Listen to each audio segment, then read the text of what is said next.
Good evening and welcome to Y-Line. I'm Matthew Arkfeld. I'm Emily Lumpton. And I'm Hannah Dykstra. This year's broadcast features 3 stories on different aspects and people within our program. The topics of tonight's stories range from a close-up look at the delegates visiting from Michigan, to exposing the duties of a Y&G lobbyist, to an interview with the most powerful delegate in our program, the Honorable Youth Governor, A.J. Blumenfeld. I met with the delegates from Michigan who are here on a special exchange program new to youth in government. Michigan is being represented by 8 delegates and 2 advisors here in California. They arrived on Wednesday night and didn't have much time to adjust to California time before they began working hard in the NIC, Senate, and Assembly. These delegates were chosen out of a group of more than 1,000, and when I spoke to 2 of them earlier, they had a lot to say about our youth in government. Let's see what they said. Hi, Isaac and Sade. Thank you so much for joining us today. I know you're from the Michigan delegation, but can you tell me a little bit something about yourselves? Well, I'm a senior at from a small town in Michigan. I was a Kona delegate. I attended Kona this year, and we were very close to the California delegation. And that's kind of how this whole exchange thing came about, is from making friends across opposite ends of the country. And Well, I'm 16. I'm from Detroit. I go to a big city school, of course. This is my 2nd year involved in the YIG, and I'm a governance candidate for next month. That's exciting. Yes. So basically, I just have some general questions. What were the immediate differences you guys noticed between the Michigan program and the California Y&G program? well, the first thing I noticed was that bills are written by individuals in Michigan, not delegations. And it's really born from a difference in the way our legislative works. The way we do our parliamentary procedure, we have every individual write a bill, and those are divided up into House and Senate and relegated to certain committees. And if you want to maximize your chances of your bill being brought up, you have to really make connections throughout the program. Say, hey, I know you, will you bring up my bill? Or we're on the same level politically, would you like to support my bill for me?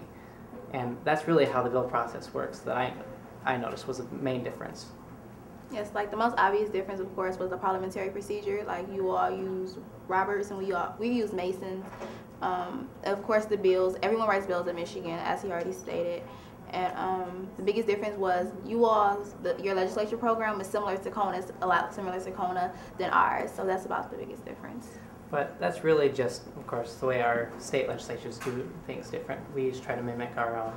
But it's really interesting to come and see the differences because, of course, neither is better than the other, but it's always fun to learn new ways of doing things.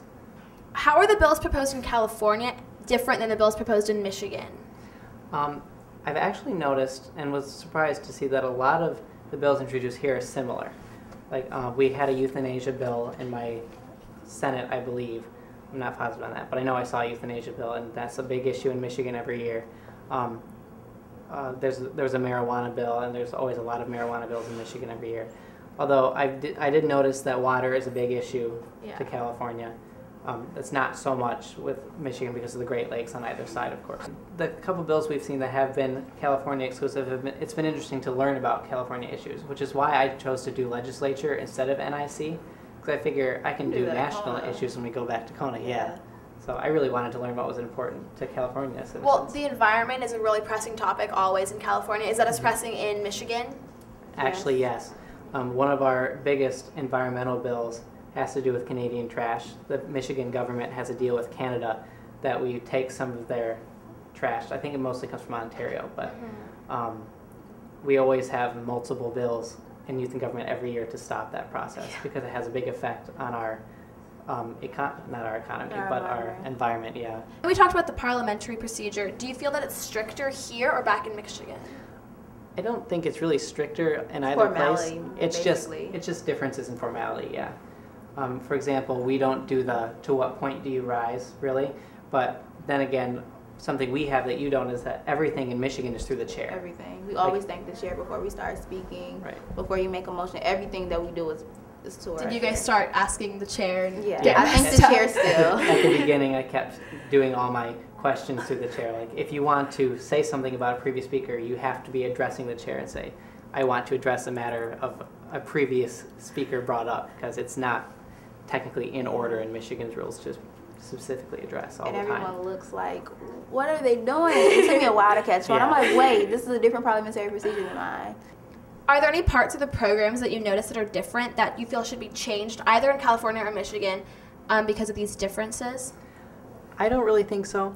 At first, when I was in committees, because I really appreciated California's process of everybody having a guaranteed 2 minutes to speak, because it really encouraged everybody. Yes. But when I thought about it, it wouldn't necessarily apply to Michigan because we have so many more bills than California does. And so I really think the differences we've seen apply well to each conference. I really like the lobbyists. I feel like your lobbyist program is really strong. That's maybe something I would like to see it change in Michigan, but like he already said, we have so many bills that we can't speak on everything because everyone writes a bill, but that's the part I really liked about you all's program, that we really don't incorporate into ours. How do the delegates compare between the states? It's a lot more. Yeah. But besides size, they're really about at the same level. Everybody seems to take it seriously. Everybody is really concerned about the welfare of their state. And I actually have really appreciated how the California delegates here have welcomed our opinions onto their matters. I wondered if maybe they thought our opinions would be too Michigan-based, but I haven't really found that. It's been great. Like my bill was extremely debatable, and I didn't think it would be because they're like, what does she know about California? But they were really open to it and really welcoming. And you guys also don't have a BOB or training and election program. No, we have what's called fall conference.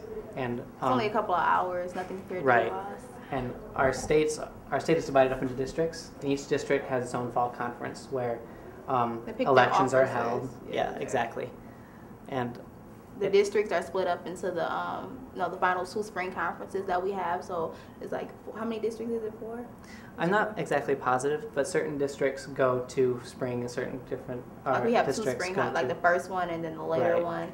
And we end up with 2 governor candidates, with 2 governors for both conferences. So that's about the biggest difference. In Northern California, we say hella a lot. You've probably Yeah, we noticed. noticed. Is there any slang from Michigan that we Californians don't use? A common, at least joke among the Lower Peninsula is the term "a," because it's usually attached to not Californians, but Canadians. But our Northern Peninsula is so close to Canada, and we even have a city that's on both sides of the United States border, Sault Ste. Marie. And so A is a big one. Some of us have kind of picked up saying hella just because we do it with some of our friends that we've made here, and it's kind of fun. Some of us joked about maybe taking it back to our school. I really have appreciated the atmosphere. It's beautiful. Very friendly, it's what I would expect from a youth and government conference. It's because everyone is so welcoming.